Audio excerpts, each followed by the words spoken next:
గురుభ్యో నమః. ఓం సదాశివసమారంభాం శంకరాచార్యమధ్యమాం అస్మదాచార్యపర్యంతాం వందే గురుపరంపరాం. నారాయణసమారంభాం వ్యాసశంకరమధ్యమాం అస్మదాచార్యపర్యంతాం వందే గురుపరంపరాం.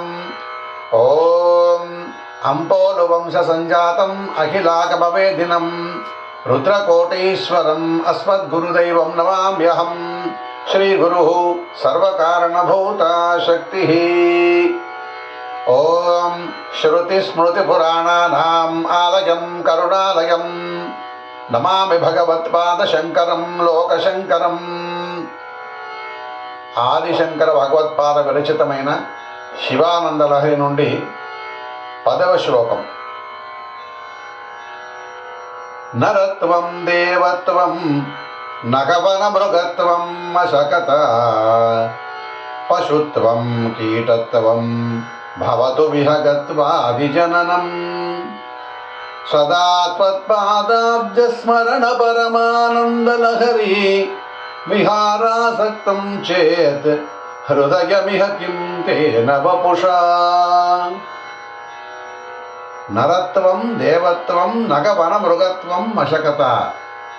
నరుడిగా పుట్టిన, దేవతలుగా పుట్టిన, నగవన మృగత్వం కొండగానో, కొండ మీద కారడవిగానో, అడవిలోని ఒక మృగంగానో, లేక మశకత దోమ చీమ ఇత్యాది అల్ప జీవులుగానో, పశుత్వం కీటత్వం భవతు విహగత్వాది జననం.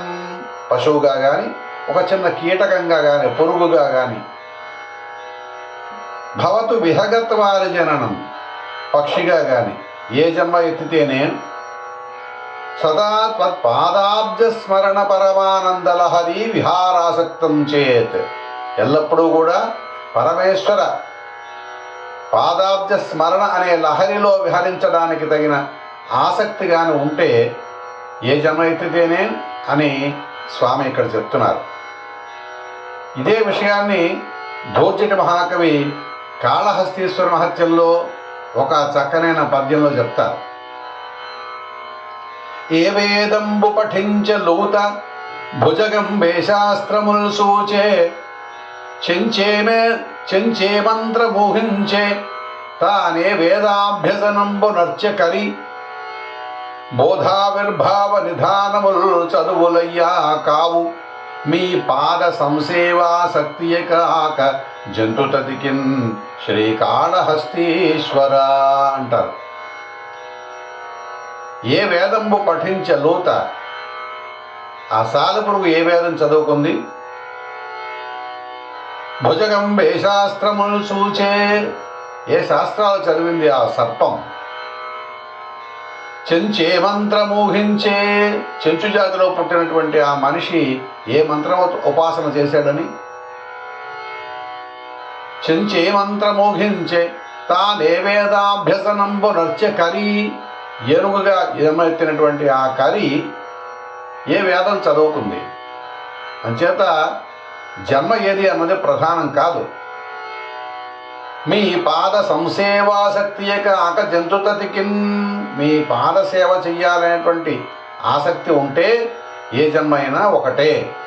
అది సర్పమైన, సామజమైన, సాలె పురుగైన, ఏమీ తెలియని ఆ కిరాతుడైన ఏ జన్మ ఎత్తినా జన్మతో పనే ఉంది. భగవంతుని యొక్క ఆ గుణకీర్తనము, పాదాబ్జ స్మరణము అనేటువంటి ఆ పరమానంద లహరిలో విహరించాలనే ఆసక్తి మనిషికి, ఆ జీవుడికి ఉంటే అది మనిషి అయినా మరో జన్మ ఎత్తినా ఏ జన్మ ఎత్తినా దాంతో పెద్దగా ఇబ్బంది ఏమీ లేదు అని స్వామి చెప్తున్నారు.